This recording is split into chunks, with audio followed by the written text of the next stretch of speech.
поле. Вы знаете, что у нас были события в 2010 году, временное правительство. Сейчас ситуация другая, сейчас назначили правительство. Сейчас заседание конечно, проходит, парламент действующий пока сохраняется. То есть страна полностью возвращается в правовое поле, и для тех предпринимателей, для инвесторов это должен стать сигналом о том, что Мен сіздерге кімдер келгенін кеңінірек көрсетуге әрекет қылайын. Бірінші рецептіні қойыңыз. Бұл жақта үкімет мүшелері отырғанын көріп жатамыз.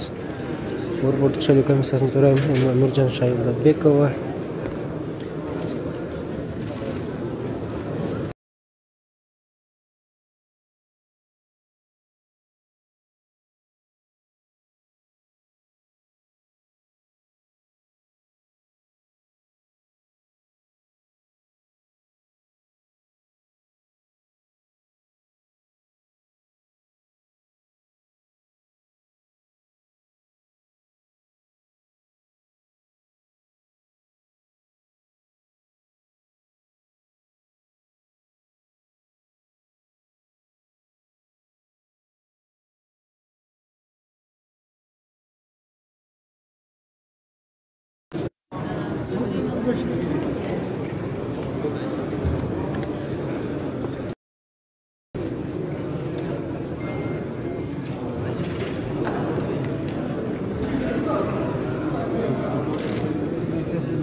Прямой конфликт.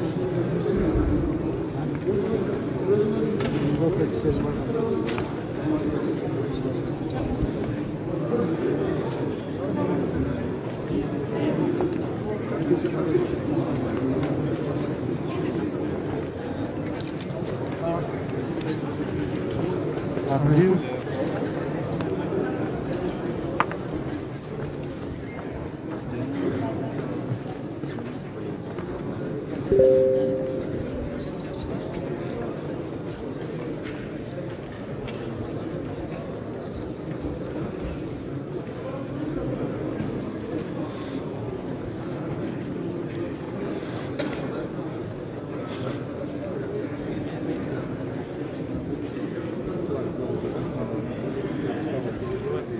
Спрос, да? Барын искал, уже без интервенции жасадық. В принципе, сегодня-завтра вырастет, все стабилизируется. Интервенция қанша көлемде жасалды кеше? Аны бүгін официально вырастет, где-то 20 миллион тегерен долларов. Здравствуйте, для «Кактус Медиа» можете на русском прокомментировать ситуацию с долларом? Чем вызван такой резкий скачок и к чему готовиться? Ну, здесь, в принципе, я уже только что отметил, что в нашей стране свободно плавающий обменный курс. Но дело в том, что сейчас произошло наложение нескольких факторов. Да? Первый фактор – то, что неделю банковская система не работала и накопились платежи, да? За продовольствие, за ГСМ, за импорт. Да? Второе – это вот общая политическая ситуация в стране. То есть население, бизнес тоже немножко переживали, и вчера был повышенный спрос. Да? И из-за этого вчера было кратковременное повышение спроса. Мы вчера с интервенцией вышли. В принципе, сегодня-завтра ситуация стабилизируется. То есть это не долгосрочный рост? Ну, долгосрочный или недолгосрочный рост никто не сможет сказать, потому что это же отражение ожидания бизнеса, нашего населения. Таких больших, основополагающих, фундаментальных факторов нет. Уақытылы өлесек дейсіз долларды қашында?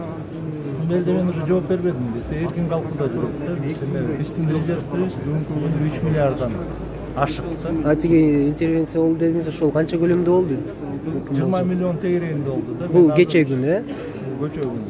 Бүгүнкү күнү мен просто жумушка барбай сразу эле бияка келдим, ошондуктан толук маалыматты бүгүн түштөн кийин беребиз. Рахматчы. Расмий сайтыбызда бар, маалыматтар бар. Рахматчы. Азыр өзүңүздөр болгондой Улуттук банктын төрагасы Толкунбек Абдыгулов кыскача ушул доллардын курсунун көтөрүлүүсү боюнча кыскача комментарий берди. Анын сөзүнө карасак, бул доллардын курсу 80 сомго чейин чыгып кетүүсү сомдун курсу менен.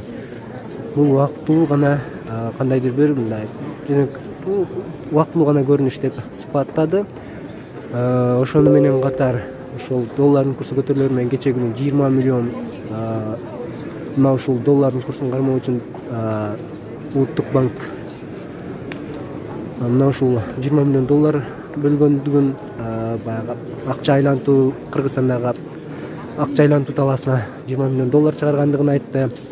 Жана ушуну менен катар мына жакын арада доллардын курсу арзандайт деген мурдагыдай калыбына түшөт деген оюн билдирди.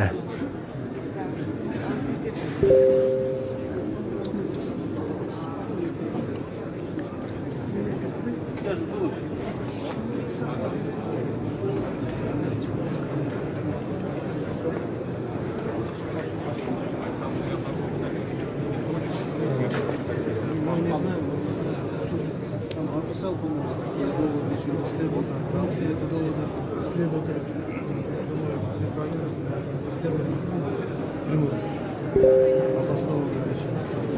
Но вообще дело как раз таки, вообще в целом дело вот этой 7-летней давности, которое было вокруг дизеловой компании, такое очень долгое и запутанное, сложно. Ну, расследуют, посмотрят, что там. Спасибо. Спасибо.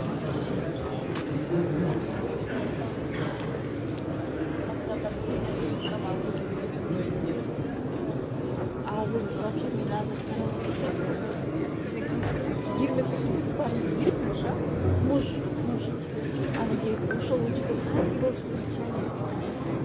Между спектом пошло, с ними детей.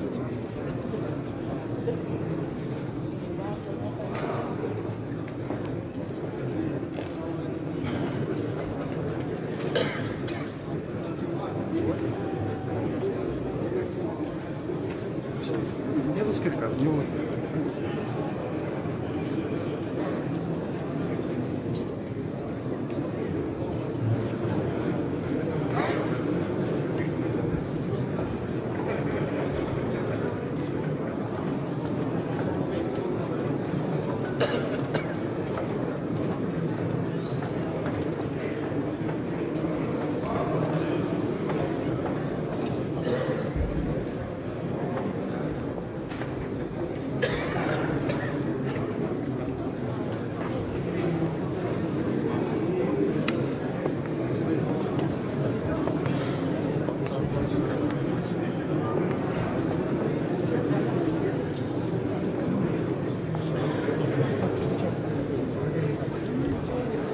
общий подход.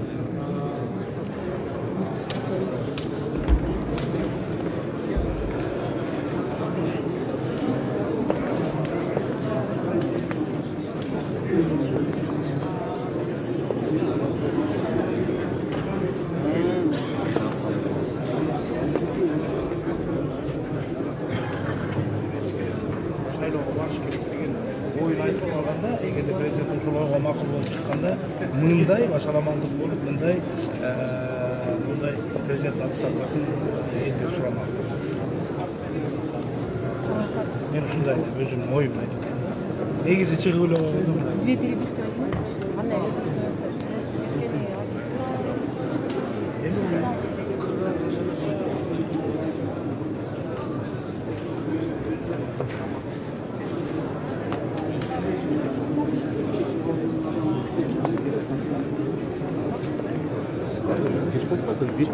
Анна,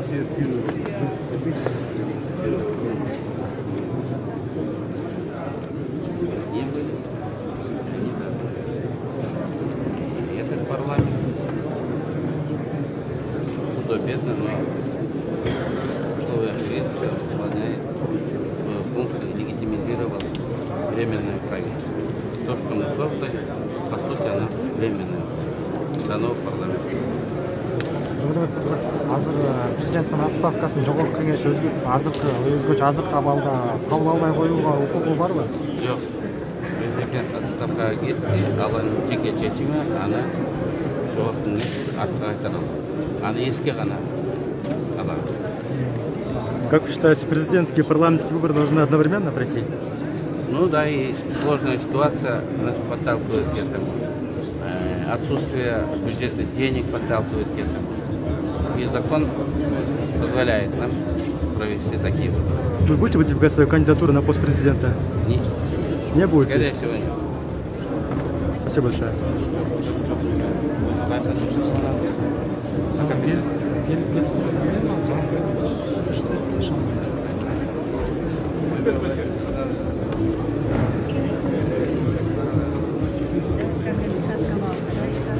Напоминаем, уважаемые читатели, мы находимся в госрезиденции Аларча, где должно пройти заседание Жогорку кеңеша с участием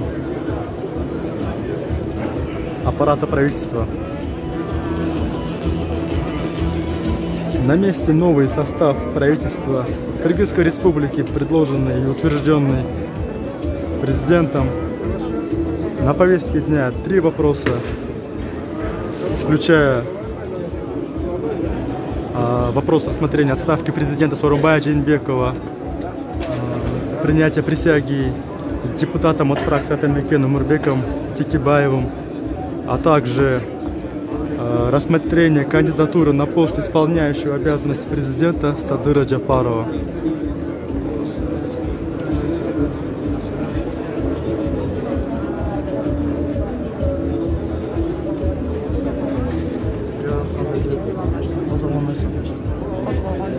А все это время еще руководство имаратты кызматкерлердин коопсуздугун сактоо максатында негизги максаты ошол уурашуу мүмкүн эч ким кызматкерлерден эч ким уурашуу жакшы здание имарат абыстабы тынч уурашуу негизгиси ошол. вот Атамбаевдин үй камагына чыгарылышы деген боюнча дагы адвокаттар айтып атат да, военный прокуратура, ген прокуратурага заявление жиберди, карап беришсиз деп. Кече интернетте жүрөт эле адвокат аскер прокуратурасына аттандым депчи. Азыр эми ал кандай жагдайда чыкты, ал жагында эстеп болуш керек. Өзү негизи мыйзам боюнча соттук процесс болуш керек, соттук заседание болуш керек, тараптар болуш керек, соттолуучулар болуш керек, соттолуучулардын адвокаттары болуш керек. Ошондой негизде анан соттук заседание болуп чечим кабыл алыш керек. Азыр военный прокуратурага каралып атат. Ошол эле убакытта бирок кой таш окуялар боюнча бүгүнкүндө күчүндө турган өкүмдөр бар. Алар соттун күчүнө кирген өкүмдөр менен күнөөлөр табылды. А вот Саймух Жапикеев от имени прокуратуры заявлял, что возбуждены дела на Асылбека Жээнбекова, Раима Матраимова. Это соответствует действительности? Она еще кандала, да? Зачем?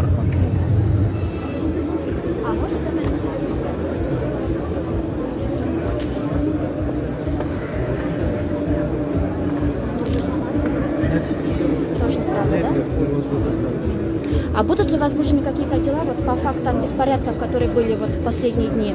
Нет, уже насчет беспорядков уже, по-моему, несколько дел уже возбуждено. То есть не возбуждено, а ерпло хаттал. Ерпло хаттал по факту расследования было, уже джинтермен чечим калды. А кто фигуранты, можете сказать? Нет, азыр ал боюнча решить айтам. Жаңы эле тем болду. Спасибо.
стратегиялық жетістіктерге жеткізілмек. Не совершать сейчас?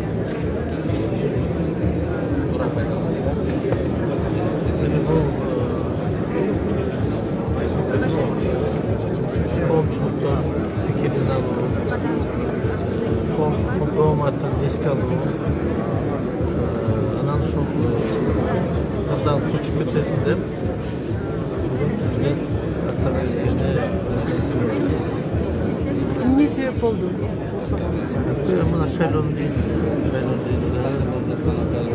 anan giyin arasınlar anan giyin ki şu çara görmegöndü anan giyin canlı mitingge çıkışı mitingge çıkandan keyin talaplar koya başladı. Şayloncu jokka çıkarıldı. Biroq to'g'rida to'xtagan yo'q. O'sha байланышты bugun баягы дагы бир кырсык болуп кетпесин деп, дагы баягы бир жарандарга зыян тийбесин деп кетип атат го обстоятельства деп ойлойм. Сиздин оюңузда шайлоо канчалык баягы кандай өттү шайлоо? Şayloo bu partiyaların var albatta bir partinin birleştirdi, bağırla bir şart var. Onların nara çıkılan ben öyle bu formada var. Formada var, belki sonra mesleği gösterdi. Hatta formada var, bugün bizden bilen salınmayın.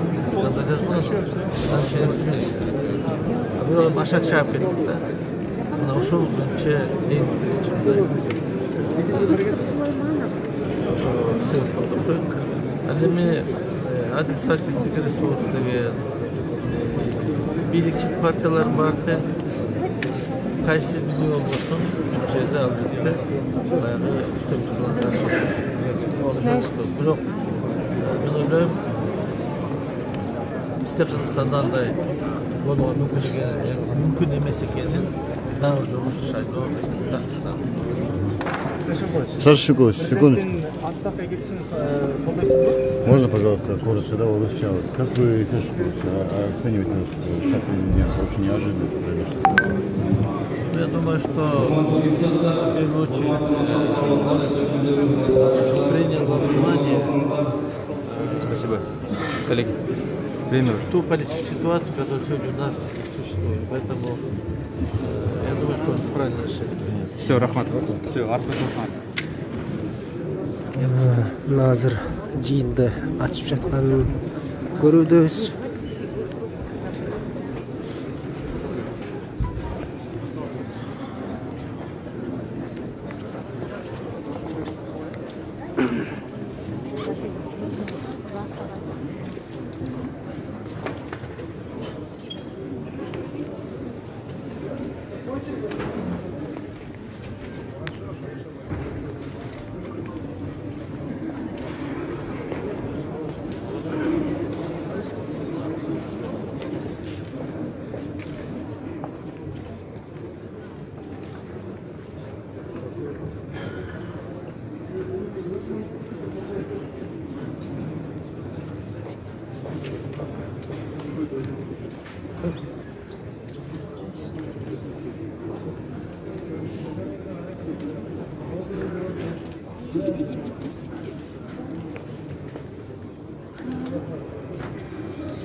Qanday?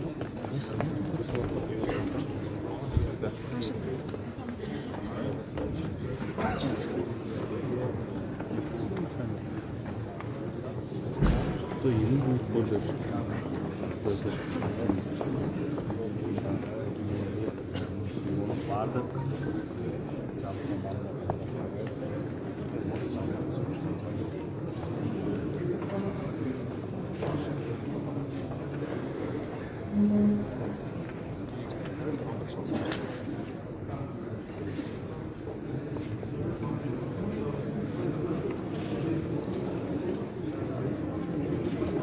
Бул жыйынга азыр премьер-министр Садыр Жапаров, президент Сооронбай Жээнбеков турдун келүүсү күтүлүүдө. Алар азырынча жыйынга келе элек.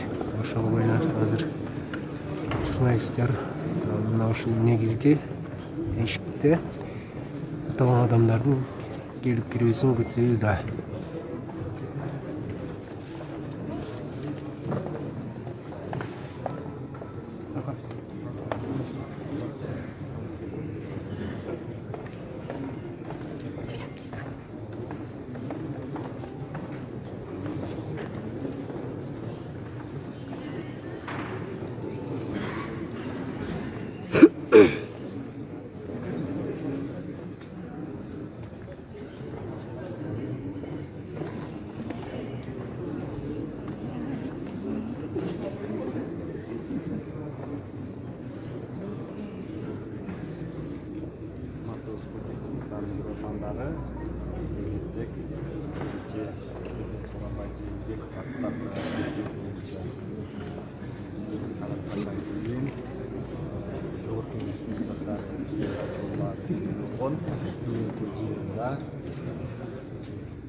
Президенттин отставкасын кабыл алуу карары айтылган.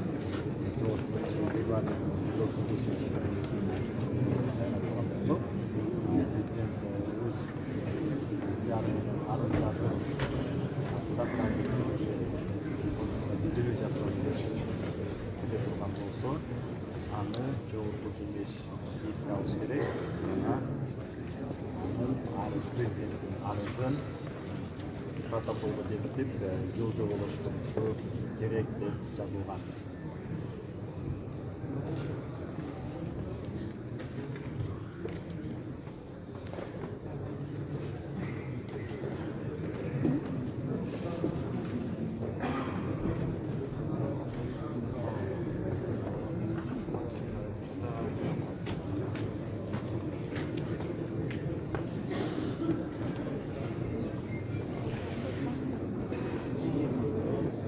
Biz bu jактан премьер-министрден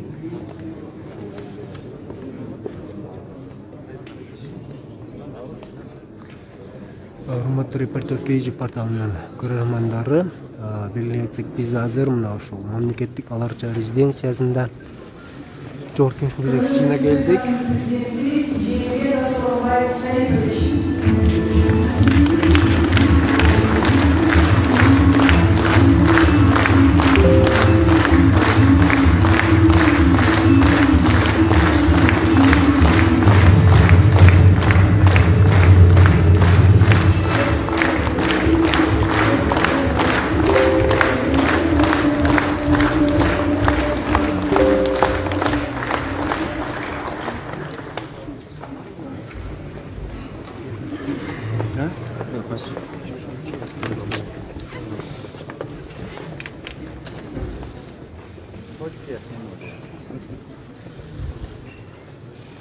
Саламатсыздарбы, урматтуу депутаттар. Кыргыз Республикасынын Жогорку Кеңешинин регламенти жөнүндө Кыргыз Республикасынын мыйзамынын 20-беренесинин 1-бөлүгүнүн 8-пунктунун жана 35 беренесинин 5-бөлүгүнө ылайык кезексиз жыйналышты ачык деп жарыялайм. Жыйналышыбызга баштоо үчүн Кыргыз Республикасынын Жогорку Кеңешинин 76 депутаты катышып жатат, кворум бар. Эми бүгүнкү кезексиз жыйналышыбыздын күн тартибин кароого өтсөк, күн тартибинде эки маселе. Кыргыз Республикасынын президентинин ыйгарым укуктарын мөөнөтүнөн мурда өз арызы боюнча токтотконун эске алуу жана өзгөчө кырдаалды кайра абалын жокко чыгаруу боюнча маселе. Эгерде каршы болбосоңуздар, күн тартибин негиз катары добушка коелу. Процедурный. Саламатсызбы депутаттар. Биринчи күн тартибине өзгөчө абал кырдаалын алып салууну сунуштайт. Анткени мыйзамда ошол туура келет. Эгер каршы болбосоңуздар, биринчи өзгөчө абалды биринчи күн тартибине биринчи маселе коюуну сунуштайм. Рахмат. Каршы жокпу? Добушка коем. Каршы жок. Анда биринчи маселе боюнча ким баяндама кылат? Кимден сурашат? Анда эгерде каршы болбосоңуздар, ушул өзгөчө абалды киргизүү боюнча токтомду кайра жокко чыгарсак. Добушка коем. Бар? Эми аппарат токтомду алып коюп берсеңиздер.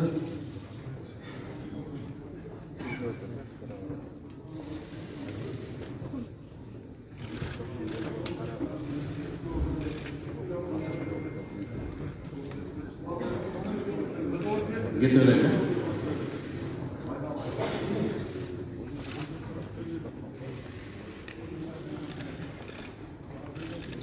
Кийинки маселе көтөрүлөлү. Чечим кабыл алынды. Урматтуу депутаттар, күн тартибиндеги кийинки маселеге өтсөк, сөз Кыргыз Республикасынын президенти Сооронбай Шарип Жээнбековго берилет.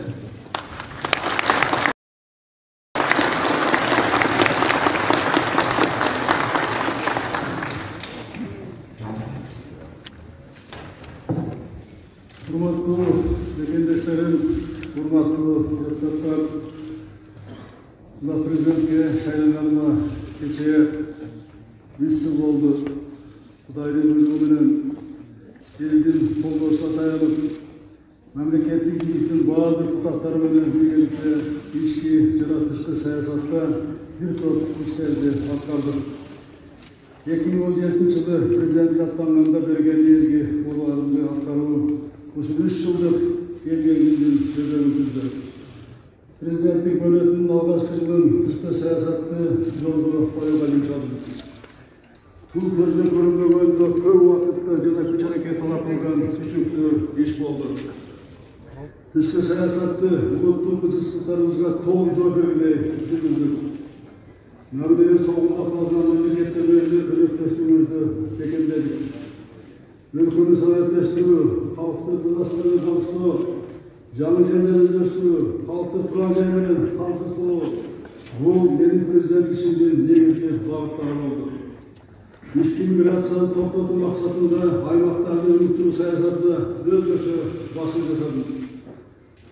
Бюджет жана өлкөнүн финансылыктарынын каражатын эретке буралдык.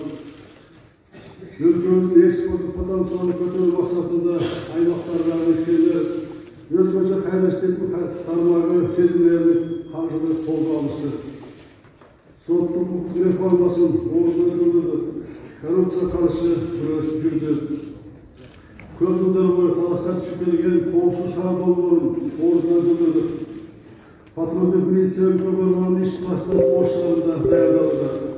Мына ушул жана башка иштердин баары эң биринчи кезекте ар бир жарандын жашоосун, урматтуу мекендештерим, өлкөнүн тарыхын алтын акчага чейин жана андан кийинки учуру деп өлчөлүп калды. Бул факт. Бул курулуш бизге айналып келет, тарыхына убакыт өз башын берет. Бул күндөр ар бир кыргызстандын үчүн эң оор күндөр болду. Менин дарегиме колдойт менен бирге мамлекет башчылары тез арада кырдаал жөнгө салуу талаптары катуу сын пикирлер айтылды. Кыйчалык учурда эмне жасалган азыр кайрадан айтып өтүбайын. Болгон күч аракетинди өлкөнүн укук талашына кайтарууга жумшадым. Мамлекетибиздеги журт таалган ишмерлер жана өнөктөштөрүм менен сүйлөшүүлөрдү жүргүздүм. Жүздөгөн мекендештерим тынчтануусун билдирип, кеңештерин айтышты. Баарыбыз үчүн өкүнүн өткөн жолу жок экендиги дагы бир ынандым. Биздин жарандык коом жана ачык дембуга чейин айтып келген. Жарандык коом менен массалык маалымат каражаттарын ушул күндөрдөгү аракеттери Кыргызстан укуктук өлкө экендигин далилдөөгө багытталды. Мына ушундай жарандык позициялар үчүн баарларга ыраазычылык билдирем. Окуталдуу күндөрү коомдун тартипти сактаган элдик дуниялар чын эле каармандарыбыз болуп калды. Алар Бишкек шаар тургундарынын терең сыйынатына татыктуу. Учурдан пайдаланып, Кыргызстандын тагдырына кайдыгер карабаган өнөктөштөрүбүздүн, анын ичинде Россия Федерациясына, Казакстанга, Америка Кошмо Штаттарына, Великобританиянын, Бириккен Улуттар Уюмунун, Евробийликтин жана Түркман жетекчилигине ыраазычылык билдирем. Урматтуу мекендештерим, мамлекет башына эң кыйын учур келгенде жоопкерчиликти таштап кетип калууга акысы жок деген элинин угуп, бул күндөрү болгон аракетимди жумшадым. Мен үчүн өлкөбүздүн бүтүндүгү, элибиздин биримдиги, коомубуздун тымагы бардык кызматорунан бийик. Мен үчүн ар бир жараныбыздын ден соолугу, ар бир мекендештин өмүрү баарынан кымбат. Өлкөбүздө тынчтыкты сактап калуу, элди бөлүп жабуу максатында президент кызматтан кетүү чечимин кабыл алдым.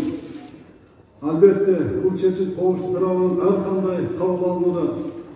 Бул туура чечим же жокпу, тарых жана убакыт таразалайт. Кудай алдында, кадырлуу журтум алдында менин жүзүм жарык.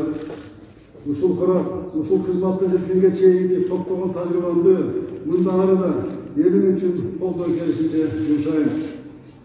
Албетте, бүтпөй калган иштер калды. Буга ичин ачпай койбойт.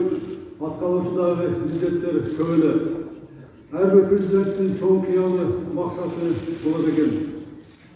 Менин амбициялуу максатым бул Кытай Кыргызстан-Өзбекстан темир жолун куруу долбоору эле.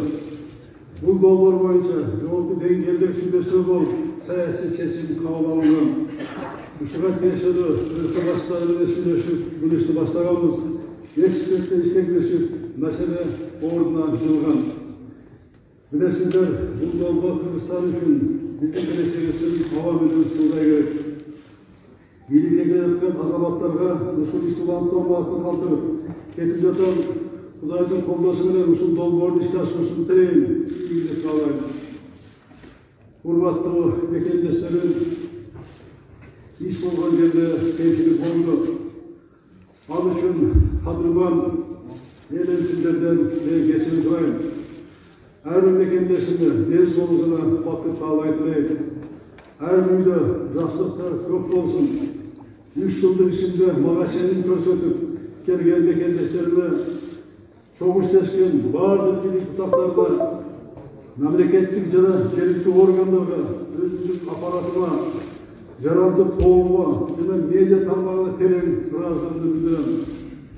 Эки тизгин бир жылды колго алып жаткан жаңы бийликтин ишине ийгиликтерди каалайм. Садыр Нурматович, өзгөчө сизге Кудайым кубат берсин, ийгиликтер болсун. Баарыбыздын тагдырыбыз тең, жалгыз Кудайдын колунда. Элимди ырайымдуу жараткан Кудайым өзү элибизди колдоп, элибизде аманчылык, элибизде тынчтык болсун. Аман болуңуздар, урматтуу мекендештерим. Кудайым болсун баарыңызга.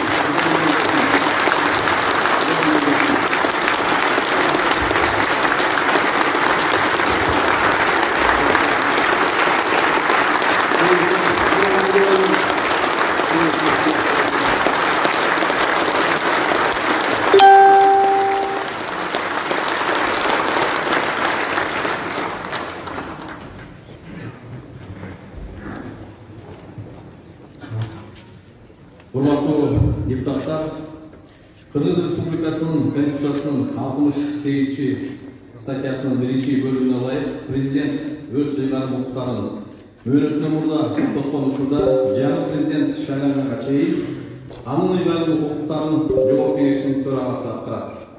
Учурдагы коомдук саясий кырдаалды эске алып, жана Кыргыз Республикасынын Жогорку Кеңешинин 6-чы чакырылышынын ыйгарым укуктарын юридикалык жактан аяктоо алдында тургандыгына байланыштуу Кыргыз Республикасынын президентинин милдетин аткаруу укугунан баш тартам. Мен өз убактымды, күч аракетимди Жогорку Кеңештин жумуштарына багыттап, жана Кыргыз Республикасынын Жогорку Кеңешинин жаңы шайлоосуна тиешелүү мыйзамдарды карап чыгып, аларды кыска мөөнөттө кабыл алууга болгон аракетимди көрүүгө туура чечтим.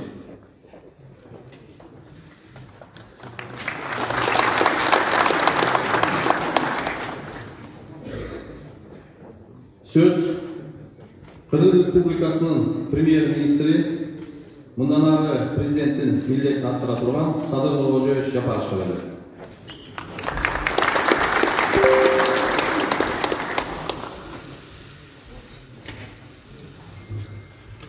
Саламатсыздарбы, урматтуу мекендештер, урматтуу кыргызстандыктар. Бүгүн мына тарыхый учурга күбө болуп отурасыздар. 5-6 октябрдагы болгон окуяларда эгерде ошону турукташтырууга аракеттерди жасабай, ар кимибиз ушу үйдө жатып алганда, бүгүн минтип сиздер менен отурбайт элек. Ал баарыбыздарга маалым. Кудайга тобо эч кандай мародерчиликке алып барбай, эч кандай басып алууларга алып барбай, мамлекетте 3-чү жолу төңкөрүш болду деген сөздү калтырбай, ушундай тынчтык жолу менен, мыйзамдуу жолу менен бийлик алмашып атканына биз 1000 мертебе ыраазы болушубуз керек. Мындан ары мага жүктөлгөн милдеттерди толук аткарууга, бардык күч аракетимди ички жана тышкы саясаттарда мурда кандай келатса ошондой улантууга бардык күч аракетимди жумшаймын. Сиздерге чоң рахмат, терең ыраазычылыгымды билдиремин. Менин кайрылуум кичине бир аз кечирээк болот. Жалпы кыргызстандыктарга 1-2 сааттан кийин кайрылуу жасайм. Рахмат сиздерге.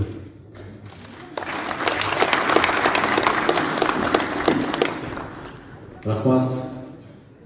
Урматтуу кыргызстандыктар, урматтуу депутаттар, шайлоонун жыйынтыгынан чыккан нааразычылык биздин өлкөдө бийлик алмашууга алып келди. 10 күндөн ашык токтолбой жаткан элдин нааразычылыгын басуу үчүн өлкөбүздүн президенти Сооронбай Жээнбеков кечээ күнү өз ыктыяры менен берилген кызматынан баш тартты. Мындай оор чечимди Сооронбай биздин өлкөдөгү элдин каны бөлө төгүлүп кетпесин деп кабыл алынганы өзүнүн билдирүүсүнө жарыя кылды. Мындай адамга ал элдин кызыкчылыгын өзүнүн кызыкчылыгынан артык көргөнү үчүн барды деп баалайм. Урматтуу Сооронбай Шарипович, бүгүн биз үчүн да, сиз үчүн да оор жана тарыхый күн болуп турат.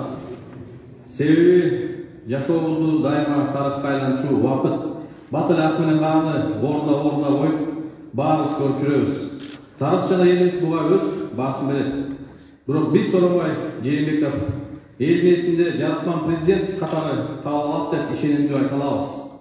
Мамлекет башчысы катары ал өлкөбүздү туруктуу социалдык экономикалык жактан өнүктүрүү үчүн бардык күч аракетин жумшады. Сооронбай Жээнбеков баштаган региондорду өнүктүрүү, санариптик трансформациялоо, элдин таза суу менен камсыз кылуу, ирригациялык системаларды куруу боюнча долбоорлордун алгачкы жемиштери көрүнө баштады. Коррупцияга каршы күрөш, соттук укуктук реформалар жүрүп жатат.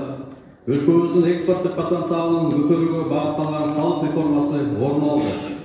Жээнбеков тарабынан жүргүзүлгөн тышкы саясат ийгиликтүү болду.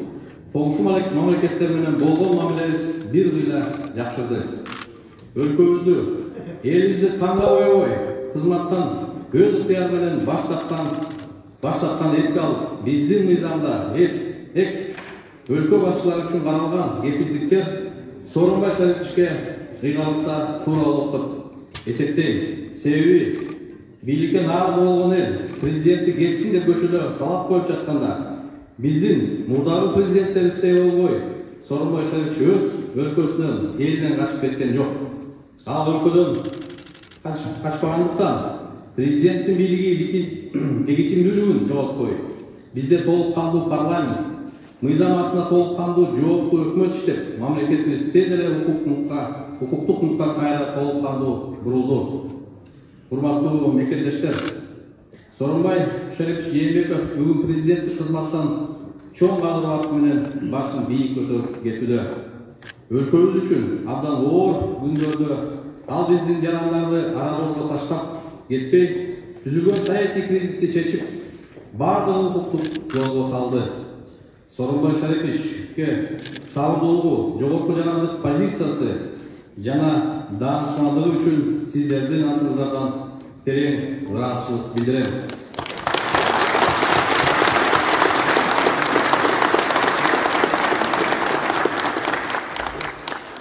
Сизге, урматтуу Сооронбай Шарипович, бекемден солук жана бакубат жашоо каалайбыз. Сиз менен дагы кыргыз эли мамлекет үчүн чоң кызмат кылабыз деп биз ишенебиз, урматтуу Сооронбай Шарипович. Рахмат.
Короче, главное по заездам, по эксклюзивным заездам.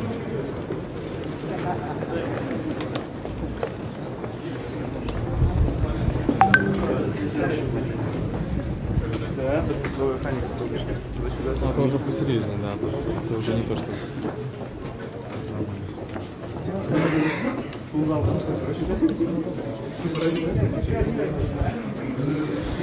Подальше.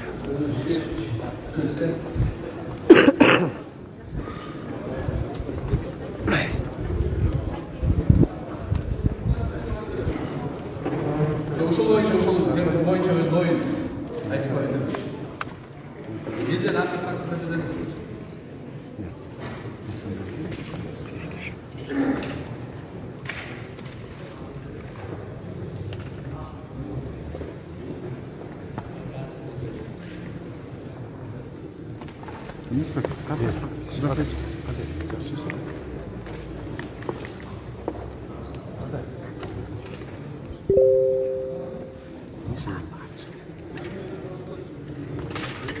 Урматтуу депутаттар,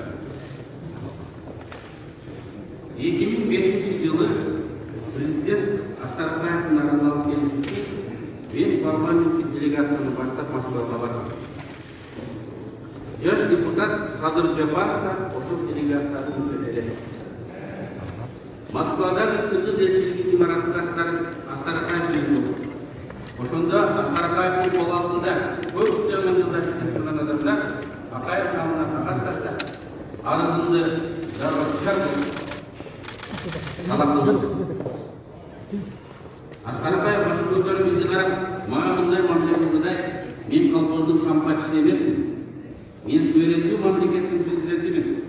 Мени сыйлабасаңар да, эмди сыйлаңар. Мени сыйлабасаңар да, мамлекетчи президенттик институтты сыйлагыла деп ошондо мен бирок эсиме түшүп кетти. 1945 жылы 2 сентябрда Миссури деген инкордун бөлүмүндө генерал МакАртур Япониянын капитуляциясы кабыл. Ошондо душман болгонуна, жеңилгендигине карабай, Япон генералдарына сыйылмат менен мамиле кылды. Алар аскер формасын кылычын тагынып чыгып кетти. Багындан жарыялган. душманга да катуу жигитчен бар мамиле кылуу керек. Мен Аскар Атаевге айтып бердим. Элчиликтин алдында чоң залында журналисттер келип Кыргызстандын гербинин желеги башында туруп, трибунадан президенттик кызмат өкүлдөрү менен кеткендиги жөнүндө арыз жазып тапшырды. Мен аны парламентке алып келип, аласыздар касып алгам. Президент Жээнбеков кечээ эле арыз жазгандыгына карабастан, бүгүн жогорку кеңештин сессиясын чакырып, ушул жерде өз каалоосу менен кадыр баркын сактап, кызматтан кетүүгө мүмкүнчүлүк түзүп бергениңиздер, урматтуу Садыр Нуркожоевич, Канат Кедейханов, бул сиздердин даанышмандыгыңыздар, айбөлдүгүңүздөр. Бул сиздерде улуу сапаттардын бар экендигин далилдейт. Мен кыргызстандыктарга кайрылгым келет. Кызматтан кеткен президентти Сооронбай Жээнбековди кордогонго жол бербейли. Ал өз иш үчүн тарых алдында мыйзам алдында жооп берет. Мыйзам Гылаев президенттин өз ыктыяры менен кызматтан кеткендиги тууралуу жазган арызы жогорку кеңеште жарыялагандан кийин жогорку кеңеш аны эске алгандыгы жөнүндө токтом кабыл алат. Ошондон баштап анын ыйгарым укугу жогорку төрагасына өтөт. Эгерде төрага тигил же бул себептен улам милдетин аткара албаса, анын расмий билдирүүсүнөн кийин ал ыйгарым укук республиканын премьер-министрине өтөт. Урматтуу депутаттар, урматтуу Садыр Нуркожоевич, мындай президент, мындай өкмөт Кыргызстандын тарыхында болгон эмес. Бир адамдын колунда эбегейсиз бийлик, президенттик, өкмөттүк, керек болсо парламенттик бийлик турат. Анткени парламенттин бир мындай тарыхта турат. Бүгүн сиздер формалдуу бийлик эмес, элдин ишениме чоң үмүттөсүздөр. Бул эбегейсиз бийлик. Бирок мен сиздин абалыңызга суктанбай, кескенсип жаяй. Анткени эл чоң максаттарды коюп, аларды тез жана толук аткарылышын күтүп жатат. Ал ел керемет. Анан каршы да ошончо кыйын. Урмат сый, сүйүү менен жекөөнүн ортосу таш менен кабаттын ортосунда экенин унутпайлы. Урматтуу депутаттар, мен сиздерге кайрылам. Келгиле, Садыр Нуркожоевичтин Кыргызстандын өкмөтүнүн бардык жеңилгендерин жок деп, жаңы парламент келгенче колдоп туралы. Садыр Нуркожоевичтин пландаштырган ойлорун, реформаларын ишке ашырууна идеалдуу шарт түзүп берели. Дүниелик практикада биринчи 100 күн деген түшүнүк бар. Эгер мамлекет жетекчисинин өкмөттүн даяр программасы иш планы болсо, 100 күндө көбүскө бүтүрбөсө да баштап койсо болот. Эгерде 100 күндө болбосо, кийин да болбойт деген практика менен бекемделген чындык бар. Сизге тарых дагы ушундай сыноонун мүмкүнчүлүктү берип турат. Ийгилик каалайбыз. Колдон келген жардамды беребиз. Улуу Наполеон, о Кудай, мени досторумдан сакта, душмандарым менен өзүмө эсептешип алып деген. Бүгүн тарыхчысы Камчет Кадыршаев жөнүндө бир оор сөз айтпасам болбойт.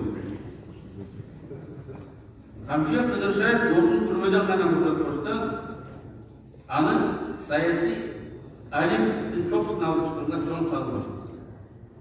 Ал достуктун үлгүсүн баарыбызга көргөздү. Бүгүн да элин колунда баардык жерде чогуу жүрүшөт. Аны көргөн ел Камчет жашайт кандай кызматта, ал кандай статуста деген суроо салышты. Илгери гос секретарь деген кызмат бар экен. Мен бүгүн Ташкенттин кызматын дос секретарь деп айтар элем. Гос секретарь эскертүү берсе, сөгүш берсең, жумуштан бошотуп алмастырсаң болот эле. Дос секретарды алмаштыра албайсың, андан кутула албайсың. Ушул кезге чейин Акаев, Бакиев, Атамбаев, Жээнбековдун трагедиясынын негизги себеби эбегейсиз бийлик өз колдоруна жыйнап, анын үзүрүн эл эмес, жакын достору, туугандар көргөн мүмкүнчүлүгү бар. Аларды анга, жарга ошол жакындары, достору түрткөн. Бул бүгүнкү бийликке, урматтуу Садыр Нуркожоевич, сизге, сиздин айланадагы ишенген командаңызда чоң сабак болуш керек. Ошондуктан урматтуу Камчет Кадыршаев, сиздин жоопкерчилигиңиз Садыр Нуркожоевичтин салына кем эмес, балким андан да жогору. Мунун өлкөдөгү Siyasi krizin negizgi sebeplerinin biri adresi şayloo. Yanı şayloo öpkörörün alında şayloo skemasında kemçilikler oluşu gerek. Birinci кезекте şayloo projesine şayloo boşulusun tediden uğrasın tepşirip şayloo kuruyorsun aday kişiler. Bu жаңы жаш қарапайым саяси күштердің парламентке келісіне жол ашады. Алар көшеде ушуну талап кылып турушат. Бул бүгүнкү күндүн талабы. Бүгүнкү күн жаңыларга чакырып турат. Бүгүн өлкөдө президент да, парламент да, туруктуу өкмөт да жок. Биз убактылуу өкмөт. Кезексиз парламенттик шайлоонун 3 айдын ичинде, кайра парламент президенттик шайлоонун 3 айдын ичинде, кайра парламенттик шайлоолорду 60 күндүн ичинде өткөрүү зарыл. Мен эки шайлоону бириктирип, бир күндө өткөрүүнү сунушталат. Буга мыйзам жол берет. Биз акча каражаттарынан экендеп калбастан өлкөдө мыйзамдуу бийликтерди тез калыптанышына, саясий стабилдиктин тез орношуна жетишет элек. Бүгүнкү убакытта өкмөттүн негизги милдеттеринин бири таза адилеттүү шайлоолорду өткөрүү. Мамлекет башчысынын милдетин аткарган премьер-министр президенттик шайлоого катыша албайт. Бул адилеттүү чектөө. Анткени эч ким өз статусунан ашыкча пайдаланбасын дегенче кооптунуп Конституцияда табышын белгиленген. Эгер премьер-министрдин жан досу, жакын партиялашы президенттик шайлоого катышса, шайлоонун адилеттүү болгондугуна ишенеби? Эгер премьер-министр болбосо да шайлоого катышып жаткан анын жакындары өз статустарын ашыра пайдаланбады дегенге бүгүн ишенеби? Ошондуктан Садыр Нуркожоев сиздин жакын чөйрөңүз президенттик шайлоого катышпаса алдыга койгон максаттарга жеткенге Кыргызстанда жакшы шарт түзүлөт эле. Жакында сиз конституция коюп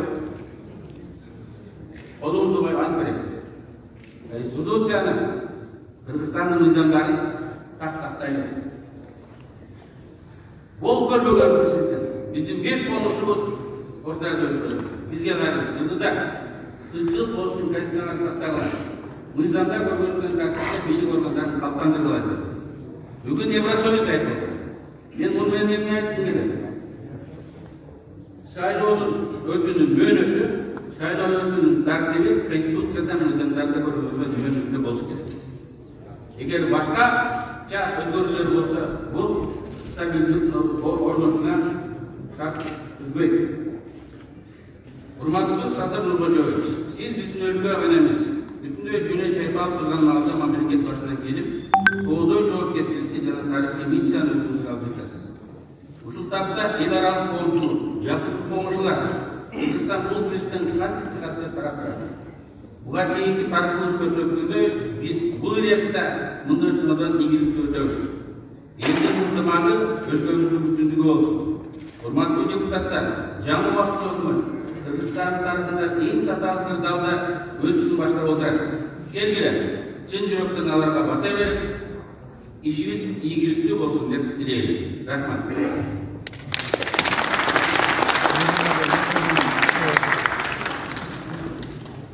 Эми сөз КСДП фракциясынан депутат Атыбаев Айнур Төчөбаевга берилет.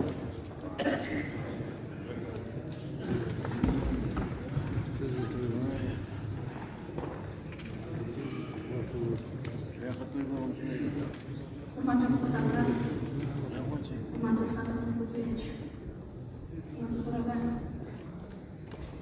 бүгүн өзгөчө жол кеңештин кеңеши болуп жатат. Биринчи иретте Кыргыз Республикасынын аялдар кеңешинин атынан, Кыргызстанда аялдардын комитетинин атынан, көптөгөн аялдардын бирикмелеринин атынан, жеке өзүмдүн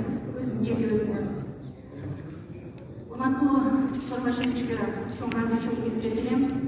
Анткени 3 жылдын ичинде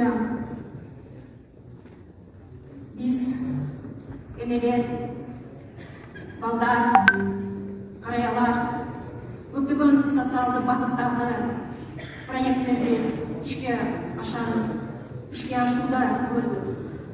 3 жылдын ичинде аймактарды өнүктүрүү жылдардын ичинде 18-19-20 жылдарды алыскы райондордо, бийик тоолордо, айылдарда жаңы фактар, жаңы мектептер, жаңы бала бакчалары ачылды.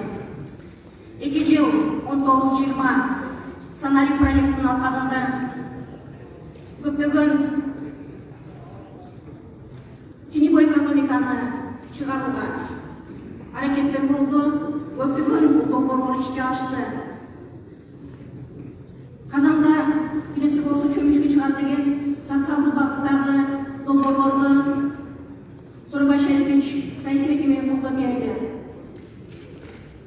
2020 жыл биздин сунушубуз менен балдарды колдоо жылы.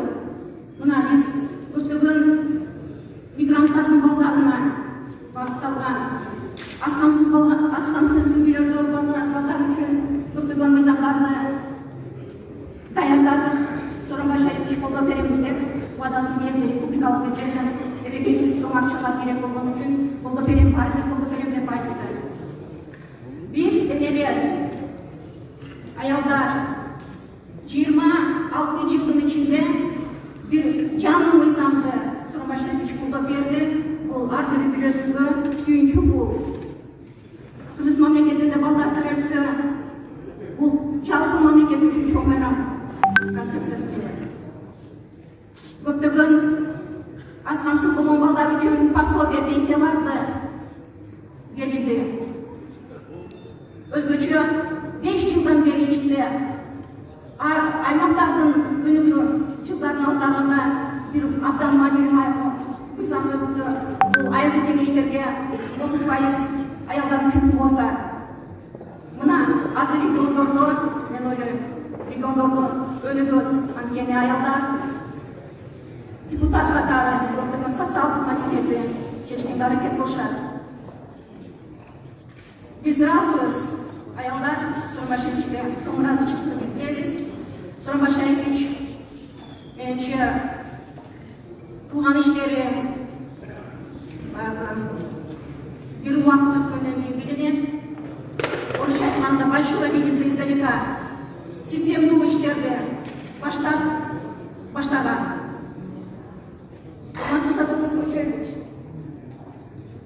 Мен ойлойм, азыркы системдүү иштерди улантыш керек. Сөзсүз преемственность болуш керек. Ар бир мекемеде, ар бир министрликте өзүнүн саясаты бар. Ал уже фундамент катары, фундамент катары, кайталау катары бекитилген. Просто ошол ишти таштабай, аягына чыгыш керекпиз. Урматтуу депутаттар, мен дагы бир Садыр Кожоевичке кайрылгым келет. Региондордон кайрылышат аялдар. Сиз бүгүн жыйындан чыгып, тарапташтарыңызды жол бериңиз. Алар да барып үйүнө барсын. Энелер кабардар болуп атышат. Урматтуу депутаттар, дагы бир ушул аялдардын коомдорунун атынан мамлекет башкаруу системада жаңы багыттарды алабыз деп айтылды. Мен сунушум, биз мажоритардык системага кайтпаш керекпиз. Бул система капчыгы чоң, бай талапкерлердин системасы. Аялдар үчүн, жаштар үчүн, прогрессивдүү адамдар үчүн мен ойлойм, мажоритарный система туура келбейт. Бул ушул аялдардын кымылынан мен өз пикиримди билдирип атам. Ошон үчүн мен ойлойм, жок кеңештен биз ушул шайлоо мыйзамдары үстүнөн иштейбиз. Дагы өзүм сунуштарымды берем. Бул сунуштар жеке мен өзүм оюм жана Кыргыз Республикасынын аялдар кеңешинин комитеттеринин, аялдар комитетинин билдирип койдум. Чоң рахмат. Рахмат. Сөз СДП фракциясынын жетекчиси Иса Шакунчоновго берилет.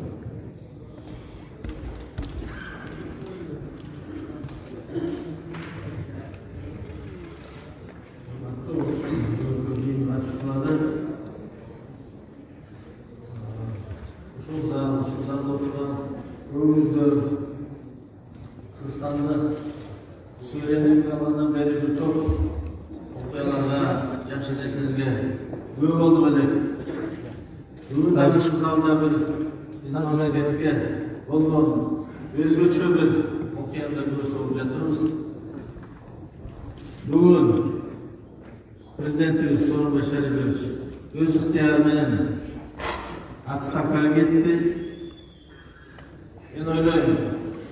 Bu birlikte büyük tutağında tutan kişinin şunda öz ihtiyarı menen arız жазып yetişi bu bizden tarihte bir çoğu olup otadı. Ben oylayım bu kийинки муудага чоң тарбия таалими болот деп ойлойм. Андан кийинки тепиште иштегендерге кайсы кызматта иштебесин, эгерде элдин наразычылыгы болуп, эгерде жаза ишмели ата болгон болсо, ошону моюнга алып, наразычылык кеткенге баарыбыз үйлөнүшүбүз керек. Эми Сооронбай Шарипович менен баарыңыздардан мен көбүрөөк үйлөнгөч болуп жүрдүм. Çeyrek yılından beri parlamentte çalıştırdık. Andan keyinki hizmetlerinde bir top borçlu hizmetlerinde Sooronbay Şeripovich özünün bilimin, özünün bilimdүүлүгүн, özünün tecrübasını jumşap hizmet edip berdi. Kırmızı elinde. Kaysı yerde okursun, ana mesleği menен özünün aynana çölösünü жазып elge жазаган мамилеси менен айырмаланып турат. Эми бүгүн ушул сырдагы эске алып, чыңалууну эске алып, ушул крестанын орду бир адамдын өмүрүнө дагы сыйбайт деп, кан төгүлбөсүн деп, ушул элдин айтып аткан, коюп аткан маселени туура кабыл алып туруп, элдин жолун жазып берди. Ал эми бул дагы биз үчүн bir çok sağ, albatta geçişler bulun, aynı adamın içinde, anı joyabilişimiz gerek, anı günü izlemişimiz gerek, anı kuğullukta başımız gerek. Onun için iki eğitimde olmakta, sağlığı joyabilişimiz, olmakta canlı programı, sizlerle birlikte üzüntüsüz, bunların narışarlı duyduğu, bunların altında Kova'lı taslar, bunu baştan blok sizlere. Sizler babam uçtu, babam bilmedi, babam enerjiyanı, cevap kuramının koşullarında işler şurada hareket kılsıdır. Sebebi bugünkü ekonomikanın tutar, sağlık sferlerinde bugün kuruşturar, eşitler koyup ortalıkta turar. Bugün yüzü boyunca bu lider kaytadan başlayalım, kayta küçük, kaytaların insanları gelişti, insanları top gençliklerden biri Son için kolon organizasyonları, senin başkan küçüklüğü bakın, yumuşak, şeyler konuştuğu da oluyor. Benden çıkarıyor, unutlu, salonunda oluyoruz. Kadrlarla ayarmamızdan. Kadrlar grupunda işleyen aslında kıyım yazında ortalarda kanina dünya oluşundu şu bizden ekonomika, esasal sırada teşhis var, bilindiği var Allah dökülücü anan çıkarı şu bizde ölüm olan cevabı sayısı vardı söyledi bu kumurtuktu. Bu bizden en bir Kırgız'dan geleceğine balta çapçu meselelerin biri de Kuğuntuk'ta. Şunu özümüz takayttınız, şu sözümüz bana caktı. Kuğuntuk'ta bolbaydı. Mınalar. Bu yerden çertan ötközülüklerini aldık ağırlaydı. Alemi kim? Nesbetinde mamleketin karşısına konsola turan olsa, eğer de kılmış kıla turan olsa, albette alarga yaşlıcı alarga ne zamandan görmüş gerek. Ошон үчүн ушундай мезгилде сизге дагы мен ойлойм оңой эмес азыр бизди дагы эл аралык коомчулуктагы мына бүгүндөн баштап акчалуу түрдө мындай легитимдүү өткөзүп бергенден кийин мен ойлойм бул акет туура түшүнөт. Эң негизгиси мен ойлойм ушу сиздердин айтып аткан коюп аткан нерсени эл колдош керек. Bugün 7 çok. 7 zor. Ошол деген бүгүндөн баштап турмуш оңолот деп турат. Бирок эми ар бир нерсенин убактысы бар. Ар бир нерсеге өзүнчө дагы мүмкүнчүлүк керек. Любой нерсени батырып жасап берүүгө бул эми секиз чоосунда жасалган. Ошон үчүн ушундай нерселерди эске алып, ишенебиз, колдойбуз. Анан эми могу жерде парламентти таратабыз деген да сөздөр болуп атат. Мен ойлойм, парламенттин таратууга эч кажети жок. Абсолютно. Себеби бул легитимдүү, мына бүгүн өзүңөр дагы легитимдештирген ушул парламент. Bir ay kaldı. Bir ayga çeyin, ayağına çeyin işleyeceğiz. Parlamenti de taratkan degen atı dağı bunday çekten çok koçağız gerek. Anan emi joğurdağı göçüdü taraftaşlarımız Jalpırebizin janında sizden de taraftaşsınız. Ülkü şu narazı olun, bağır demek albette. Alarla da küçük bölüm anlayacağız. Şu gerek. Sebebi talap kılınçılık bolğan жоқ, tartip bolğan жоқ, kan tövülgen жоқ, ızıçı bolğan жоқ. Buna uşundağı, bundan önce bir siyasi madaniyyatın da çok bozulmuş kaldı da böyle. Buna uşun okuyalarım varken bizge giygiye sağlık oluş gerek. Emi ulan bile bunun revolüsyon 5 yılda olsa 3 yılda olup kaldı. Emi toxtaç gerek burada. Urmatlı siyasatçılar bile, giygileri, yaşlar gelip oturmakta, enerjiye көп. Tajribasidan, energiyasidan emotsiyasi biyik, emotsiyasi ko'proq. Mana o'sha emotsiyaga berilmay, o'sha ballarni biroz tartibga solib, o'sha mamlakatdagi mizonlarni silab, mizonning chegidan chiqmay, bundan nari ish olib ketishga kerak ishimiz bor. Ishingizga yo'l solib, barcha tinchlik qilib, bundan keyin mamlakatda anday tinchlik bo'lsin. Rahmat, söz депутат Төрағаның орынбасары Қасымәлиев айдаған сөйтіп.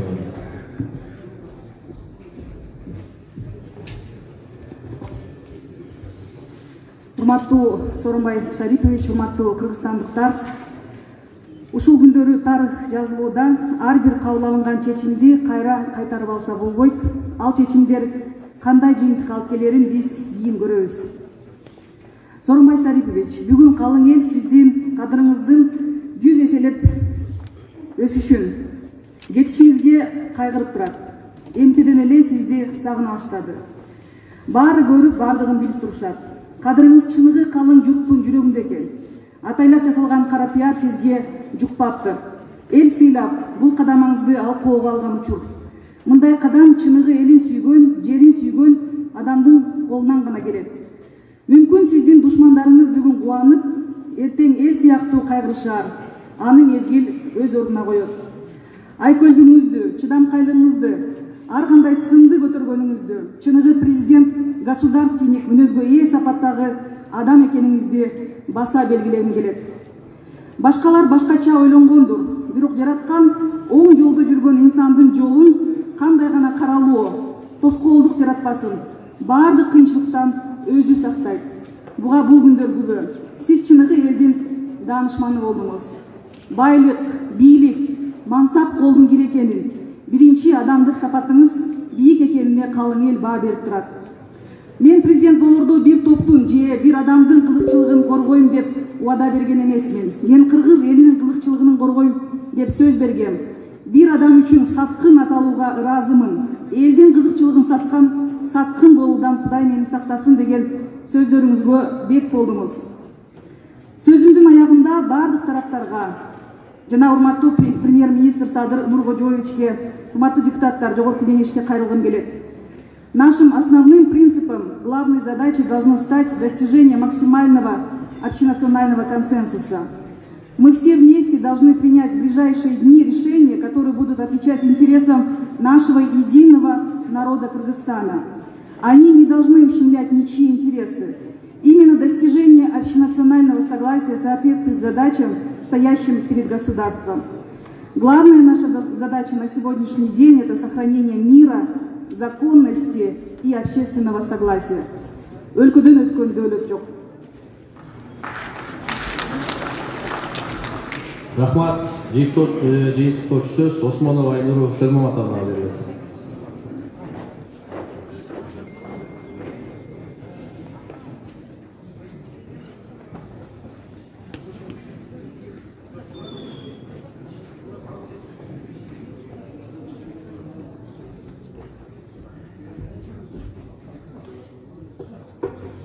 Саламатсыздарбы, урматтуу депутаттар, урматтуу Садыр Нуркожоевич, урматтуу өкмөт мүчөлөрү.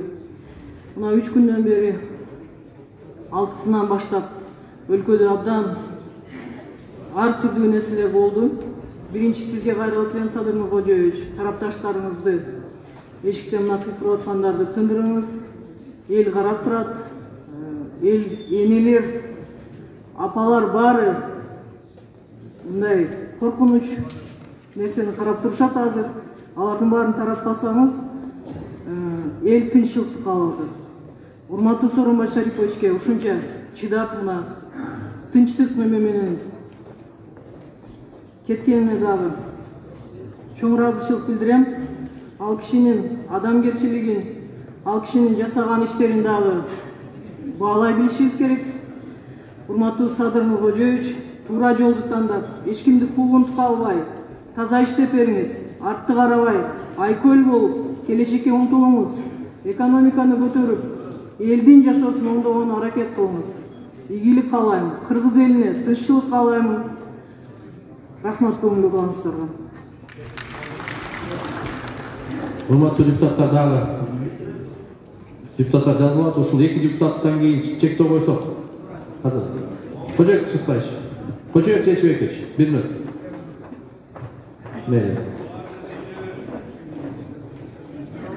Өкмөт дагы бар, бишинилса дегенбизде, азырда консультация жүргүзмөкбүз, лидер фракциялар менен өкмөт башчы сүйлөшсөк дейт, бул шайлоонун аныктоо боюнча.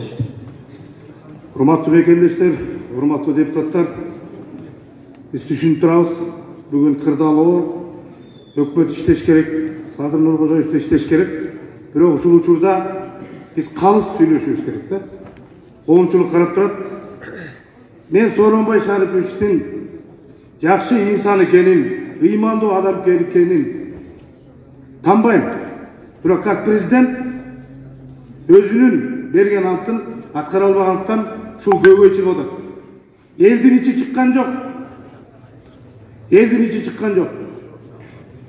Коррупционерлер, мамлекетти тоноп жегендер, мамлекет несенен байыгандар, мүлктөрүн жашырып алгандар, канча деген төңкөрүш болду. Ошолордун баары тең кумга сиңгендей бүгүн эл билбей, каяка кеткенин билбей калгандыктан, экономика өспөй, кедейчилик күчөп аткандан эл көчөгө чыгып отурат. Калыстык кылыш керек. Тегерек четиндеги көзүн май баскандар, өзүбүз кире албай калгандар ушул абалга алып келди бүгүнкү күндө. Ошон үчүн Садыр Нуркожоевич, мен сизге кайрылам. Сизде мындай сабак болбош керек. Сиз түз күчүңүздү элге жумшап, тегерек четиңиздеги жөн эле келип кошомат кылгандардын көзүн тазалап, жана элдин мүдөөсү чыкпай калган, эл албай калган, качып кеткендердин мүлктөрү элге кайтарылып, жеп алгандарын кайта кусуп берип, экономика оңолуп, кедейчилик жоюлганда, мен ойлойм, мындай жеп алгандарын кайта кусуп берип, экономика оңолуп, кедейчилик жоюлганда, депутаттар, мен ойлойм, мындай калыс сөзүн айтып коеюн дедим. Болбойт мындай. Биз баардык мыйзамдуу нерсени колдойбуз. Дүйнөсүнө мокочо болуп көрүнбөшүбүз керек. Ар дайым мыйзам жолунда биз жакшы өзгөртүүлөргө, реформага барышыбыз керек. Аны колдоп беришибиз керек. Көңүл бургуңуздарга чоң рахмат. Рахмат. Сөз КСДП фракциясынын депутаты Зулпукаров Төрөбай Закирчиевич. Саламатсыздар, урматтуу депутаттар, урматтуу жыйын катышчылары. Мына өзүбүз көрдүк, бул 6 числодогу болгон окуялардын баарын, эми Сооронбай Шариповичтин кадамын баарыбыз бүгүнкү күндө сыр боюнча жүрөгүбүздө калып десек жаңылышпайбыз да. Ошондуктан бул чечим, бул элди ойлоо. Мындайча айтканда, биз ошол 6 числодон баштап ошол дайыма жанында турдук. Ошол жердеги кээ бир кадамдарга барбастан антимитинг өткөрүүдөн баш тартып, эртеңки мамлекеттин келечегин ойлоп ушул көп нерсени баягы ичинде сыр боюнча сактап калды. Эми мындайча айтканда ар ким айта берет экен. Бүгүн эле кече эле мактап жүргөндөр бүгүнкү күндө азыр сын пикир айта баштайт. Ошондуктан мен ойлойм, бул туура эмес, эркекчиликке жатпайт.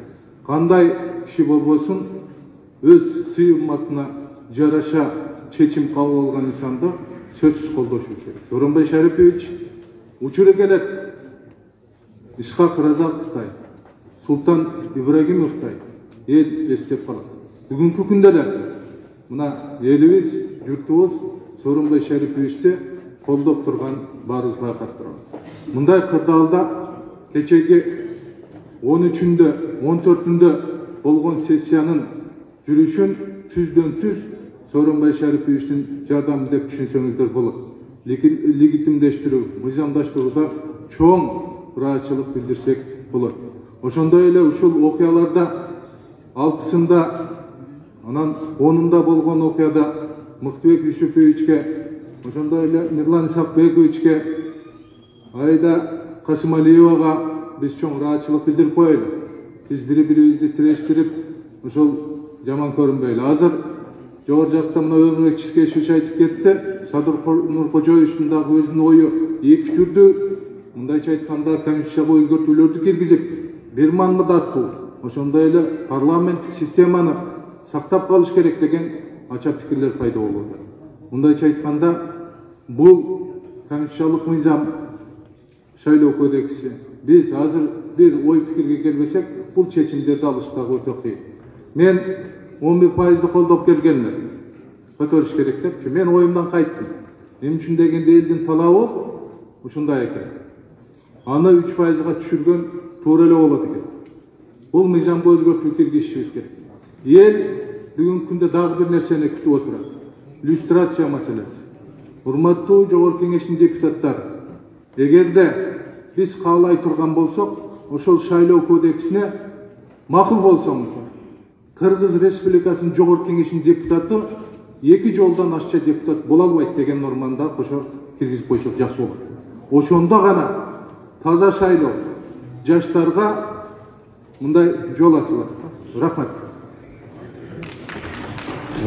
Уруксат берсеңиз, мен ушул маселе боюнча айтып койсом, урматтуу спикер. Айдыңыз, Садыр Уулу. Урматтуу катышуучулар, депутаттар, мен түндө мыйзамдардын баарын карап чыктым. Бүгүнкү күнгө чейин мыйзам талаасынан чыкпайлы, мыйзамдуу жол менен кетели деп келатабыз.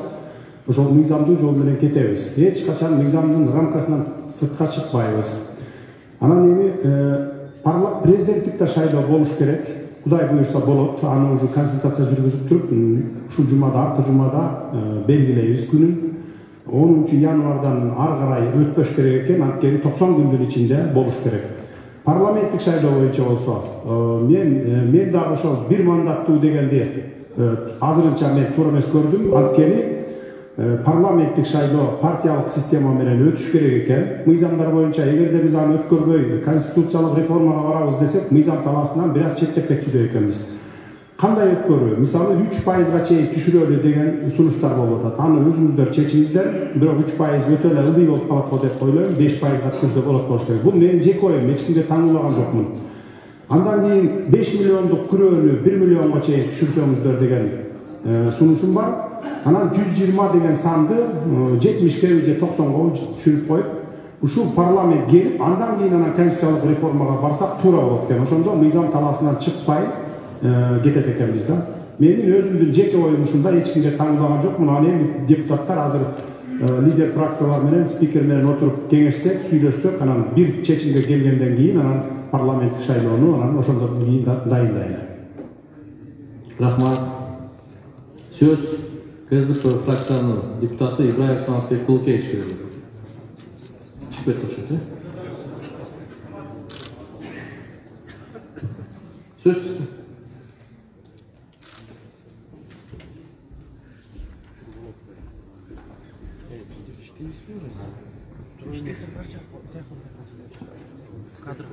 Саламатсыздарбы, урматтуу мекендештер. Өлкөбүз ушундай кырдаалда аштан ушундай ынтымакты дагы бир жолу көрсөтүп атабыз. Бұл ушул ынтымагыбызды Кудай кут кылсын. Урматтуу Сооронбай Шариповичке дагы чоң ийгиликтерди каалайбыз. Өмүрбек Сыркешевич, сиздин абдан жакшы айттыңыз.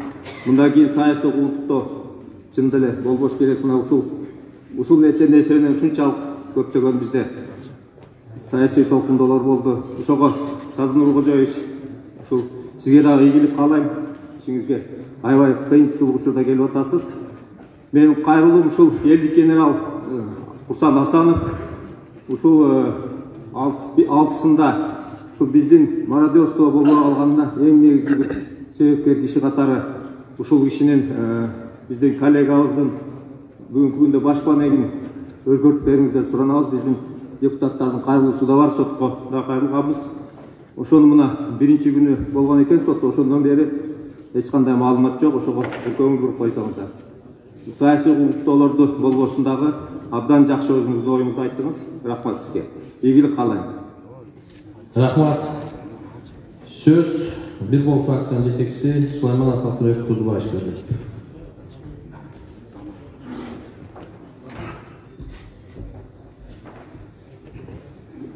Саламатсыздарбы, урматтуу коллегалар, урматтуу төрага, урматтуу премьер-министр. Мага кече жаштар келишти. Ушул трибунадан бир ооз айтып кой деп суранышты. Мен ошонун ичине чыктым.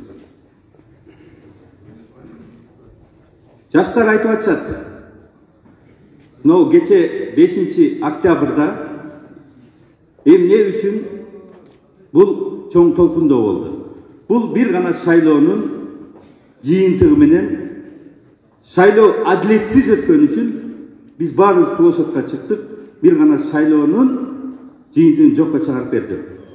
Ошол ишке ашты. Андан кийин силер парламент 3 жолу премьер-министрди шайладыңар чогулуп дейт. 2 жолу негизги маселени шайлоо эмне ошол жерде кемчилик кеткенди оңдоону силер четке кагып, силер ошол маселе караларда бири-бириңер менен урушуп, жакалашып, бизди элдин кызыкчылыгын, жаштардын кызыкчылыгын дагы четке кагып атасыңар. Мен урматтуу депутаттар суранам сиздерден. Бул менин жеке кызыкчылыгым эмес. Жаштардын ушул бүгүнкү болуп аткан кемчиликти оңдойлу деген 3 эле поправка киргизели деп атабыз. Ушуну киргизип берели. Менден башка инициатор болсоңор болгула. 5-10 чакты депутаттар бул жерде инициатор болгонбуз. Башкасы алып чыксын. Ушуну бүгүн айта турган сөз эмес эле, айттым. Эртеңби бүрсүгүнү төрага лидерлер жыйналалы. Болгон 3 нерсени бул жанагы күрөө, барьер жана форма 2. Ушул нерселерди эле алып салалы. Анан кийин колунан келсе жаңы партиялар, жаш партиялар келишсин. Биз аларды көчөгө таштап коюп, кыйындар 7% менен дагы келип алсак, эртеге кечеги болгон окуя кайталанбайт деп эч ким кепилдик бере албайт. Урматтуу төрага, премьер-министр, сиздерден суранычыбыз, жаштар дагы сиздерге жеткизип кой деп айтты. Парламентке депутаттарга жеткиз деп айтты. Ошолордун сөзүн мен чыгып айтып атам. Келиңиздер, оңдоп берели. Кетирген кемчиликти акыркы күндөрү ушул парламент оңдоп бер. Мурда ушуну дагы көтөргөнүбүздө болбой койгонсуздар, мына отурасыздар. Жок болбойт. Такыр болбойт. 9га туруп алга 7ге арам түшүргөнбүз. 5 миллиондон кем болбосун дегенсиздер. Форма 2-ни ошондо жакалашканга чейин барганбыз. Болбой койгонсуздар. Жыйынтык эмне болду? Азыр ушу менен кайра шайлоого барабызбы? Ойлонуңуздар, келиңиздер, урматтуу коллегалар, суранам. Жаштардын атынан суранам. Жаштардын сөзүн сиздерге айтып атам. Оңдоп берели, эртең жыйын кылалы бүрсүгүнү. Мына 6 ноябрдан кечиктирилбеген шайлоо таркагандан 1 айдын ичинде кечиктирилбес шайлоо кайрадан объявить этилип шайлоо болуш керек 2 айдын ичинде. Биз андан эч ким мыйзамды буза албайт. Значит, шайлоо болот. Шайлоого ушул мыйзам, ушу менен барсак, бул кечегини кайталайбыз. Өзүбүзгө келели. Келиңиздер. Оңдоп берели. Рахмат. Рахмат. Жиын бүткөндөн кийин фракция жетекчилери Алтыбек Турдубаевич чогулуп сөз коёбу. Процедурный. Кечирип коесуздар, урматтуу коллегалар. Парламент өзүбүз калп сүйлөшөт деп күтүп аттым элем, дагы эле кетип баратасыздар. Лидер фракциялар, Алтынбек Турдубаевич мага капа болбосун. 3 жылдан кийин президент отставкага кете турган өлгөн силер түстүңөр. Жигиттер, бийликтин баары силерде. 6 лидер фракция президентке кирип жетөңөр чечкиле десек, чечпей баш тартып жүрүп, азыр биздин башыбызды каяка да айланып тартасыңар. Акылдашасызбы Канат Кедейканович? Баары менен акылдашыңыз бул жерде. 120 депутат менен. Нормально жакшынакай жолго чөйлө. Кайра бөлүнө калбай. Процедура боюнча эле айтып атам. Бийликтин баары колуңарда турду. Ушул закон кантип өтөт? Ушул кантип премьер болот? Жок дегенде алтоңордон бирөөңөр барбайсыңар, премьер деп канча жолу айтты. Так урукпайсыңар да, азыр дагы эшиктин ар жагына кире калайын да, Садыр Нуркожоевич менен акылдаша калайын дейсиң. Акылыңар тунук, эсиңер ордунда болгондо мындай революция болбойт болчу. Бүт 120 депутат менен нормально сүйлөшүп, акылдашып бүтүргүлө, ачык иштегиле. Айткан акылым эле. Рахмат.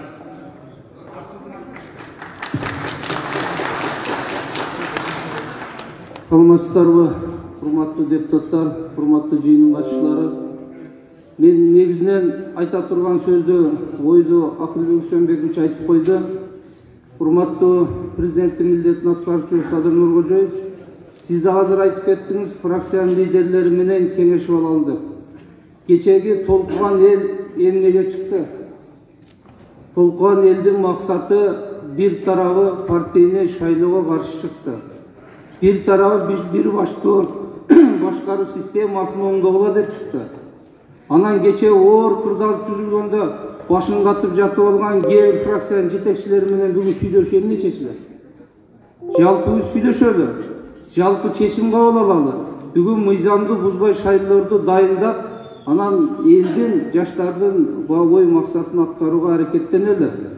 Кечеги оор кырдаалда мыктыбек баш болуп 6 октябрда мыйзамды талаага кайрылып, ошончо коркунучка карабай аракет кылганда жок депутаттар, лидер фракциялар бүгүн парламенттин атынан чечим да кабыл ала албайт.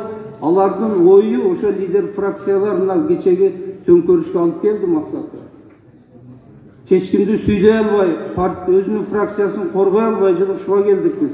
Ошондуктан мен сунуш кылат элем, эгерде сүйлөшсөңүздөр, жалпы депутаттар сүйлөшөлү, болбосо биринчи күнгө чейин тайм-аут алып, группа фракция ойлорун аныктап келип, анан жыйналышта чечсек деген сунуш бар. Рахмат. Курманкулов мырза, кечиресиз, мен баягы мыйзамды эмес, жолдорун деп атам талкууланып, мыйзамды сиздер өзүңүздөр парламент кабыл аласыздар. Мен жолдорун айттым, процедураларын кандай кылабыз, ошону биринчи сүйлөшүп алып, анан кийин алып чыгалы деп.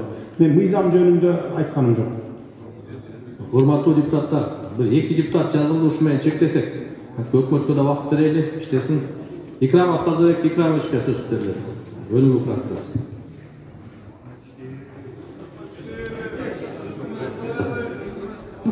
Бүтүп салайбы ушуну?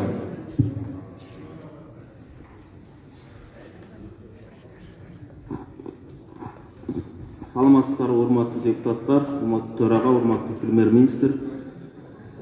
Мен айтайын деген бүгүнкү күнү жаштардын, элдердин талабы менен көтөрүлүш болду. Сизге чоң ишеним менен сизди бүгүнкү күнү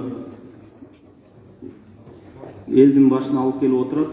Урматтуу премьер-министр Садыр мырза, мен айтайын деген урматтуу Сооронбай Шарипович, элдин бүтүндүгүн сактап, тынччылыгын сактап, бүгүнкү күнү өз кызматынан баш тартты.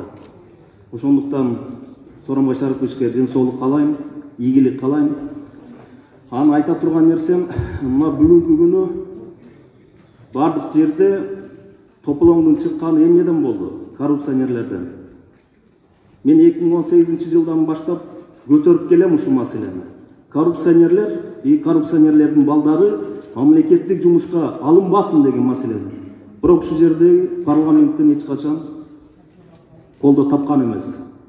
Урматтуу Садыр мырза, ушул маселени да толук карап койсоңуз, Бүгүнкү чыккан топлом эмнеден чыкты? Коррупционерлер кайра жумушка келгендер. Парламентке аттангандан мына элдин ызычысы мына ушул жерден чыкты. Ушуну сөз түрдө эске аласыз деген чоң үмүттөмүн. Ошондуктан ар дайым элибизде тынччылык, аманчылык болсун. İşlerinizlerge ийгилик кылайм. Рахмат. Рахмат. Жыйынтыктоочу сөз Республика ТЖК фракциясынын депутаты Мавлянова Махаббат Эргешевна.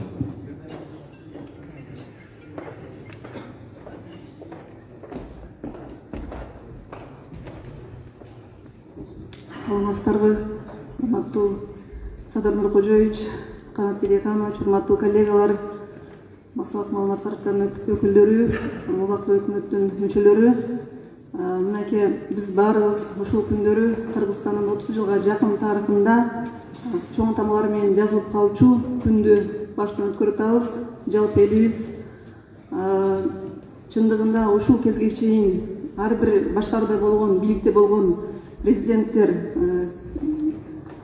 премьер-министрлер, бүт аткаминерлер бардыгы ушул мамлекеттин өнүгүүсүнө өбөлгө түзөлү.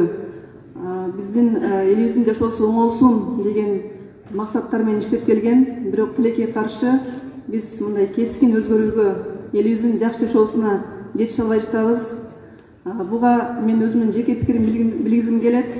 Биз президенттик башкарууну көрдүк, президенттик парламенттик башкарууну баштан өткөрдүк, бирок каалаган максатыбызга жеткен жокпуз. Мен ойлойм, ошондуктан бүгүнкү күндө ушул мүмкүнчүлүктөн пайдаланып, биз, урматтуу коллегалар, парламенттик же президенттик башкарууга өтүшүбүз керек. Биз тандап алышыбыз керек. Эгерде биз парламенттик болсо, анда премьер-министрдин бүт ыйгарымдыктарын күчөтүшүбүз керек. Премьер-министрди жогорку кеңеш депутаттар шайлайт, элге кызмат кылат. Эгерде жанакындай тескери бир кандай бир көрүнүштөр болсо, ошол эле депутаттар кайра чакырып алат. Мен ойлойм, биз эгерде жогоруда айтылган депутаттардын сунуштарыны колдоого мен даярмын, мен каршы эмесмин. 3% болобу шайлоо порогун, 2% болобу биз каршы эмеспиз. Бирок мен айткым келет, кыргыздар өзүбүз бөлүнгөнүн жакшы көрүп атабыз. Бирок ушул партияга да бөлүнүп, мына көрдүңүздөр, 16 партияга бөлүнүп, кыргыздын кыйын дегендери 16 партияга бөлүнүп келдик. Мен ойлойм, биз ушу биримдик болуп, бирдиктүү бир азыраак партия менен болобузбу? Ушундай жолдордун карап, референдум өткөрөбүзбү? Садыр Нуркожоевич, биринчи референдум өткөрөбүзбү? Экинчи парламент шайлоо кылабызбы? Бир башкача системаны тандалышыбыз керек. Антпесек биз ушул жолдон биз тайбай кете беребиз. Антпесек биз мындай максаттарга жете албайбыз. Ушул нерсени бир кенен кесири фракциялар менен, депутаттар менен кенен сүйлөшүп, ушул бир жол тандап алсак, же парламенттик, же президенттик. Мен ушул сунушту айтат элем. Рахмат көңүл. Рахмат. Күн тартыбындагы маселелердин баары каралып бүттү. Саламат болуңуздар.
Спикера и премьера.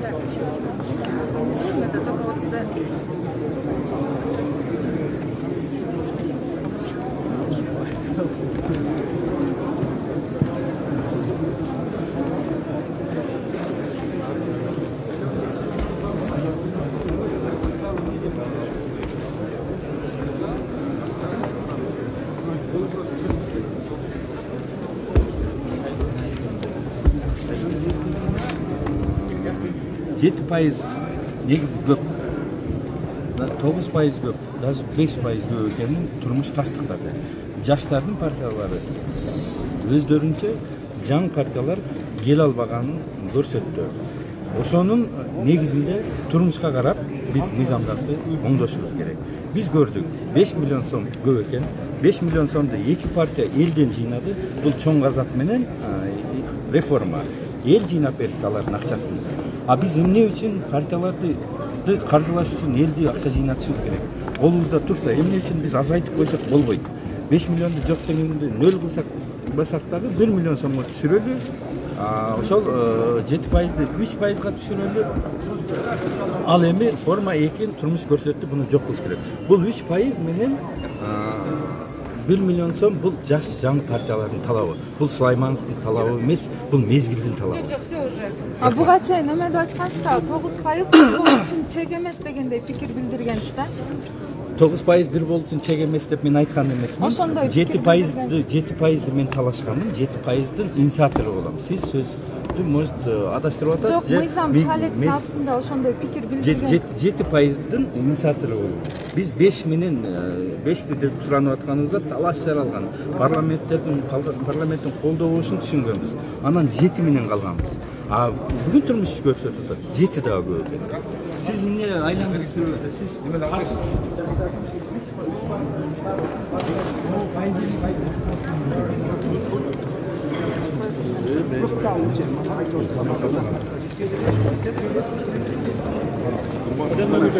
Согласно Конституции, без компенсации.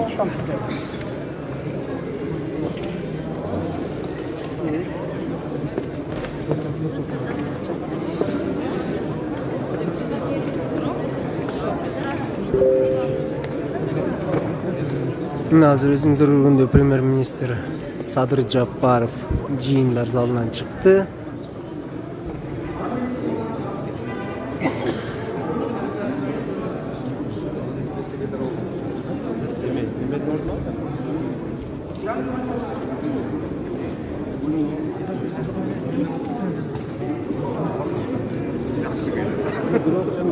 Bizde ketmediniz.